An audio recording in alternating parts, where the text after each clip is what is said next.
विद्यार्थी मित्रांनो, मी प्रदीप फुंदे स्वागत करतो तुमचं टेक एस्पायर YouTube चॅनलमध्ये.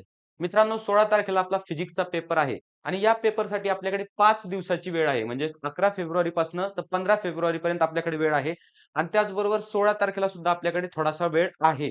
मग हा वेळ तुम्हाला कशा पद्धतीने युटिलाइज करायचा आहे? या वेळामध्ये नक्की तुम्हाला कोणकोणत्या सब्जेक्टला वेळ द्यायचा आहे? आता पहा, फिजिक्सचा तर पेपर आहे, त्याचबरोबर केमिस्ट्रीचं करायचंय का? मॅथ्सचं करायचंय का? काही जणांचा मराठीचा पेपर आहे, काही जणांचा हिंदीचा पेपर आहे. मग त्यांच्यासाठी नक्की काय स्ट्रॅटेजी असणार, कशा पद्धतीने स्टडी प्लॅन असणार, हे मी तुम्हाला या व्हिडिओमधून समजावणार आहे. किंवा तुम्हाला कोणत्या गोष्टी आता करायच्यात, ज्यांचा अभ्यास झालेला नाही, ओके, ज्यांना फिजिक्सची भीती वाटते, मग त्यांच्यासाठी काय ऑप्शन माझ्याकडे आहे, तर हे मी तुम्हाला सांगणार आहे. चला आता व्हिडिओला सुरुवात करूया.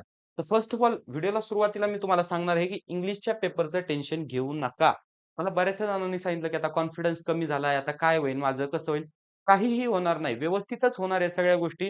फक्त जो इंग्लिशचा पेपर झालाय, आता सगळ्यांना अवघड गेलाय पेपर, बऱ्याचशा जणांना पेपर अवघड गेलाय. तुम्हाला कसा गेलाय मला कमेंटमध्ये सांगा. प्रत्येकाने कमेंट करा, की तुम्हाला पेपर नक्की इंग्लिशचा गेलाय कसा? आणि फिजिक्ससाठी तुम्हाला नक्की काय हवंय आपल्या चॅनलवर, हे पण मला तुम्ही सुचवा कमेंटमध्ये. आता इंग्लिशच्या पेपरचं टेन्शन घेऊन काही होणार आहे का? पेपर चेंज होणार आहे का? मार्क्स काय वाढणार आहेत का आपले? नाही. मग त्याच्यावर साधी गोष्ट काय आहे, तर टेन्शन सोडा. ओके. पुढं जे वाढून ठेवलंय आपल्या पुढं, पुढं जे आपल्याला करायचंय, पुढचं जे आपलं टार्गेट आहे, त्याच्याकडे थोडंसं लक्ष द्यायचंय.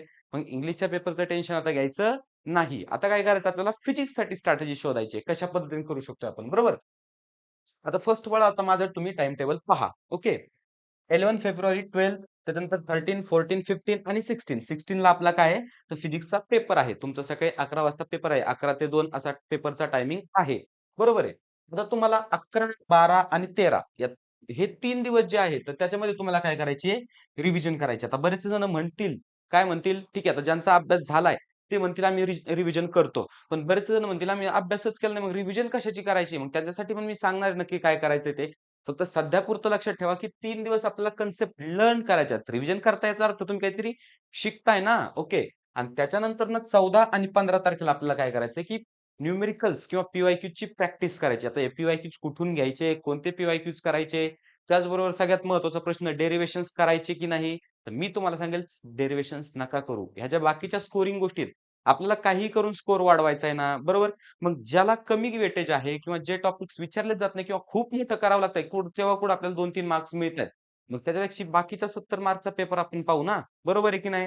मग त्याच्यामुळे काय करायचं, रिव्हिजन करायची आहे, बरोबर? रिव्हिजन म्हणजे थोडक्यात इथं काय करायचंय तुम्हाला, लर्निंग करायची. आता ज्यांचा अभ्यास झालेला आहे, तर त्यांनी जो अभ्यास त्यांनी परफेक्ट केलाय, तर तो अभ्यास व्यवस्थित करायचा आहे आणि ज्यांचा नाही झालेला, त्यांनी आता व्हिडिओ शेवटपर्यंत पहा. मी तुमच्यासाठीच हा व्हिडिओ सांगणार आहे याच्यानंतरनं, ओके? त्याच्यानंतरनं 14 आणि 15 तारखेला हे सगळं झाल्याच्या नंतरनं रिव्हिजन थिअरी जी आपली आहे, ती व्यवस्थित झाल्याच्या नंतर आपल्याला करायचे न्यूमेरिकल्स आणि पी-वाय-क्यूज आपल्याला सॉल्व्ह करायचे आहेत. आता पहा, आता मी तुम्हाला इथं डिटेलमध्ये एक्सप्लेन करेल, की नक्की तुम्हाला काय करायचंय. आता ज्यांचं झालेलं आहे, त्यांनी पण हे ऐकायचंय, ओके. रिव्हिजन ही सगळ्यांसाठी इम्पोर्टंट. तुम्ही कितीही व्यवस्थित करू द्या किंवा तुम्ही नोट्स काढू द्या. रिव्हिजन केल्याशिवाय तुमच्या पुढे पर्याय नाहीये आणि जे फर्स्ट टाईम फिजिक्सला हात लावणार, बुक्स उघडलं नाही, त्यांच्यासाठी काय सांगेल मी, तर तुम्ही या 3 दिवसामध्ये चॅप्टर वाईज जायचं आपल्याला. पहिला चॅप्टर घेतला आपण रोटेशनल डायनामिक्स, ओके. रोटेशनल डायनामिक्समध्ये कोणकोणत्या डेफिनिशन्स आहेत, तर त्या व्यवस्थित करायच्या, ओके. आता त्यातल्या बऱ्याचशा डेफिनिशन तुम्हाला अगोदर माहिती असतील. मग त्यांच्यावर जास्त टाईम वेस्ट नाही करायचा. ज्या डेफिनिशन वेटेजच्या आहेत, महत्त्वाच्या आहेत, पण तुम्हाला येत नाहीत त्या डेफिनिशन्स करायच्या. नंतर डायग्राम्स वगैरे आहेत, त्या डायग्राम्स वगैरे व्यवस्थित करायच्या. नंतर डिस्टिंग्विश असतात, ते डिस्टिंग्विश व्यवस्थित करायचे. नंतर जे लॉज आहेत, तर ते लॉज व्यवस्थित करायचे. फॉर्म्युले लिहून ठेवायचे. फॉर्म्युला शीट बनवायची. आता खरी आपल्याला फॉर्म्युला शीटची गरज पडणार आहे. पहा, 16 तारखेला आपला पेपर आहे. 11 वाजता आपला पेपर सुरू होतोय. मग आपल्याला तिथं 10 वाजता जाणं गरजेचं आहे की नाही सेंटरच्या बाहेर, बरोबर? मला सांगा, ते जे तास राहतात तुमच्याकडे, सकाळी तुम्ही 5 ला उठले, 5 ते 9, ओके, जाण्यासाठी आपण 1 तास पकडूया. एवढे तुमच्याकडे जे हवर्स शिल्लक राहतात, त्याच्यात सगळं बुक तुमचं रिवाईज होणार आहे का? नाही. मग त्यात तुम्हाला कामी काय येणार आहे, तर तुम्ही लिहिलेले फॉर्म्युले, तुमची फॉर्म्युला शीट किंवा वन पेज स्ट्रॅटेजी मी तुम्हाला दिली होती, ती जर फॉलो केली असेल तुम्ही, तर तुम्हाला ती कामं येणार आहे, बरोबर? आता हे कसं करायचंय? चॅप्टर वाईज करायचंय, बरोबर? चॅप्टर घेतला, एवढे पॉइंट्स त्यातले केले, चॅप्टर ठेवायचा. नंतर ना पुढचा चॅप्टर घ्यायचा. असं करत-करत तुम्हाला या 3 दिवसामध्ये जेवढे आपले फिजिक्सचे चॅप्टर आहेत, 16 चॅप्टर्स, ते सर्व 16 चॅप्टर्स ट्रॅव्हर्स करायचे आहेत. या 3 दिवसामध्ये. पहिलं तुमचं हे टार्गेट राहणार.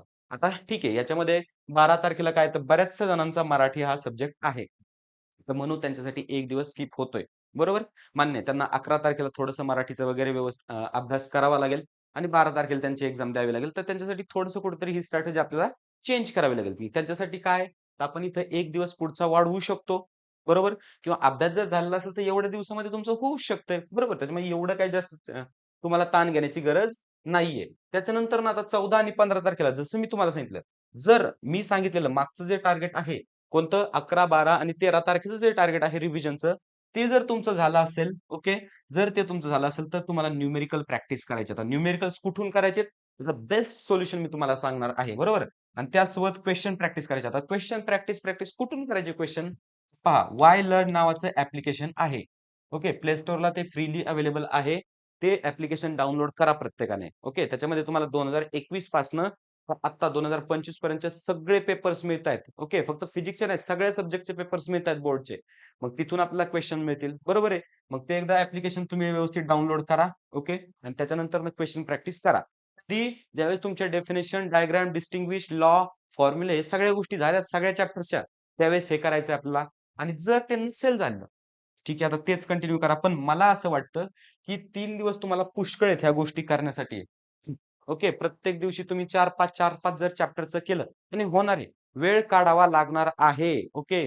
असं कठीण असं काही नाहीये. तुम्हाला फक्त व्यवस्थितरित्या करायचंय. तिथं तुम्हाला टाईम इन्व्हेस्ट करायचा आहे तुमचा. बरोबर आहे. आणि मनापासून करायचंय. आपल्याला करायचंय म्हणून करायचंय. उगं फक्त घरचे सांगतायत पेपर आलेत म्हणून अभ्यासाला बस, अशा गोष्टी आपल्याला करायच्या नाहीत. कारण जो रिझल्ट येणार आहे तो आपला असणार आहे. त्याच्यावर नाव आपलं असणार आहे. इन फ्युचर कधीही तो रिझल्ट तुम्ही जर पाहिला, तर तुम्हाला त्या रिझल्टकडे पाहून समाधान वाटलं पाहिजे, की बाबा मी त्यावेळेस काहीतरी केलतं. ओके. मग त्याच्यामुळे ह्या गोष्टी तुम्हाला व्यवस्थित करायच्यात. मराठीच्या पेपरवाल्याने जसं जसं मी त्यांना सांगितलं, थोडंसं कोऑपरेट त्यांना करावं लागेल आणि याच्यातून त्यांना टाईम मॅनेज करावा लागेल. त्याच्यानंतर 14 आणि 15 तारखेला जर ते झालेलं असेल तुमचं, तर या गोष्टी करायच्यात. नसेल झालेलं, तर तुमचा अभ्यास सुरू ठेवायचा. पण ते व्हायलाच पाहिजे. ओके. ते व्हायलाच पाहिजे. आता हां, प्रॉब्लेम कोणाला येऊ शकतो? ज्यांनी अजून फिजिक्स सुरूच नाही केलं, तर मग त्यांच्यासाठी मी सांगेल डेरिव्हेशन्स आणि न्यूमेरिकल्स थोडेसे बाजूला ठेवा. पण ज्या बाकीच्या स्कोरिंग गोष्टी आहेत किंवा ईझी गोष्टी आहेत, तर त्या गोष्टीवर तुम्ही व्यवस्थितरित्या फोकस करा. आता ज्यांचं सगळंच झालंय, ज्यांना फक्त न्यूमेरिकल्स करायचेत, मग आता मी त्यांच्यासाठी सांगणार एक बेस्ट ऑप्शन तुम्हाला. सह्याद्री ट्युटोरियल्सची फिजिक्स न्यूमेरिकल बॅच. ओके. ही बॅच तुम्हाला एम-एस-टी, सी-ई-टीसाठी खूप उपयुक्त ठरणार आहे आणि त्याचबरोबर फिजिक्ससाठी सुद्धा उपयुक्त ठरणार आहे बोर्डसाठी. कारण पहा ना, 70 पैकी ओके 70 मार्क्सपैकी 35 मार्क्सचे तर न्यूमेरिकल्स असतात. आपण जे सांगतो डेफिनेशन्स वगैरे त्या मिळून 35 मार्क्स असतात आणि फक्त न्यूमेरिकल 35 चे असतात. आणि सी-ई-टीमध्ये तर सगळे न्यूमेरिकल्सच येणार आहेत. थोडे जर 4-2 क्वेशन सोडले थिअरीचे तर मग ही बॅच ठेवा. तुमच्यासाठी खूप डिस्काउंट याच्यावर दिलाय. अल्मोस्ट 50% डिस्काउंट याच्यावर आपण दिलाय. ओके. ही बॅच तुम्ही नक्की पर्चेस करा. याच्यासाठी तुम्हाला काय करावं लागेल, की हे ॲप्लिकेशन तुम्हाला डाउनलोड करावं लागेल. आपलं सह्याद्री ट्युटोरियल्सचं हे ॲप्लिकेशन आहे. प्ले स्टोअरवर अवेलेबल आहे. त्याचबरोबर इथं तुम्हाला मी क्यूआर देतोय. हा क्यूआर तुम्ही Google लेन्सने स्कॅन करा आणि ॲप्लिकेशन डाउनलोड करा. याच्यावर तुम्हाला ही बॅच मिळेल. याच्यामध्ये 2 व्हिडिओज एकदा फ्री ठेवलेत रोटेशनल डायनॅमिक्सचे. ते 2 व्हिडिओज एकदा पहा. तुम्हाला बॅच व्यवस्थित वाटणारच आहे. तुम्हाला टीचिंग ही समजणारच आहे. त्याच्यामुळे तुम्ही बिनधास्त ही बॅच पर्चेस करू शकता. ही बॅच तुम्हाला फक्त बोर्डसाठी नव्हे, तर सी सुद्धा उपयुक्त ठरू शकते. लॉग कॅल्क्युलेशन किंवा लॉग टेबल कसा वापरायचा आहे, हे सुद्धा या बॅचमध्ये सांगितलेलं आहे. मग आता मला सांगा तुम्हाला समजलंच असेल, की नक्की या 5 दिवसामध्ये आपल्याला काय करायचं? या 5 दिवसामध्ये आपल्याला एकच गोष्ट करायची आहे, ती म्हणजे अभ्यास करायचा आहे व्यवस्थित, रिव्हिजन करायची आहे, क्वेशन्सची प्रॅक्टिस करायची आहे आणि सगळ्यात महत्त्वाचं म्हणजे इंग्लिशच्या पेपरचं अजिबात टेन्शन घ्यायचं नाहीये. व्यवस्थित फ्रेश माइंड ठेवून आपल्याला फिजिक्सच्या पेपरला सामोरं जायचंय. फिजिक्स हा विषय खूप सोपा आहे. जर व्यवस्थित आपण त्याचा अभ्यास केला तर, प्लॅनिंग करून जर केला तर, विषय हा खूप सोपा आहे. त्याला फक्त एक्स्ट्रा हाइप क्रिएट केली, की फिजिक्स अवघड आहे, अशी कोणतीही गोष्ट नाही. फिजिक्समध्ये सुद्धा थिअरी आहे. ती थिअरी करून तुम्ही चांगला स्कोर नक्की करू शकता. विद्यार्थी मित्रांनो, व्हिडिओ तुम्हाला जर आवडला असेल, तर व्हिडिओला लाईक करा. त्याचबरोबर तुमच्या मित्र-मैत्रिणींपर्यंत हा व्हिडिओ शेअर करा. जेणेकरून त्यांनाही समजेल, की या 5 दिवसामध्ये आपल्याला काय करायचंय. ओके. या 5 दिवसामध्ये आपल्याला फक्त फिजिक्स करायचंय आणि महत्त्वाची गोष्ट म्हणजे जर चॅनलवर पहिल्या वेळेस तुम्ही आला असाल, ओके. पहिल्या वेळेस हा जर व्हिडिओ तुम्ही पाहत असाल किंवा तुमच्याकडनं सबस्क्राईब करायचं राहून गेलं असेल, तर प्लीज आपल्या चॅनलला सबस्क्राईब करा. तर ठीक आहे मित्रांनो, भेटूया नेक्स्ट व्हिडिओमध्ये.